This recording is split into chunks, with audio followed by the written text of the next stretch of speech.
ছোটবেলা থেকে মাকে দেখেছি বাড়িতে গেস্ট আসলেই ডিমের আমলেট আর নয়তো লুচি আলুর তরকারি হবেই হবে। তবে এখন আর ঝামেলা মনে হয় কেউ পছন্দ করে না, সেই জন্য ফ্রোজেন জিনিসের দর বেড়েই চলেছে। তবে এই ফ্রোজেন জিনিস না কিনে না বাড়িতেই চিকেন নাগেটসগুলো খুব সহজে বানিয়ে নিতে পারবে। চিকেনগুলোকে রসুন পেঁয়াজ দিয়ে ভালো করে মিহি করে ব্লেন্ড করে নিয়েছি। এর মধ্যে দিতে হবে সাদা গোলমরিচের গুঁড়ো, 4টে থেকে 5টা পাউরুটি একদম মিহি করে গুঁড়ো করে নিয়েছি সেটা।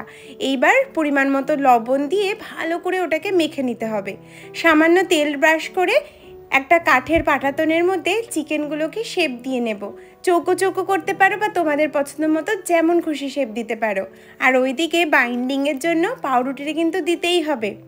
প্রথমে ডিমের গোলায় 1 কোট আর তারপর ব্রেড ক্রাম্ব। আমি এভাবে 2 কোট করেছি।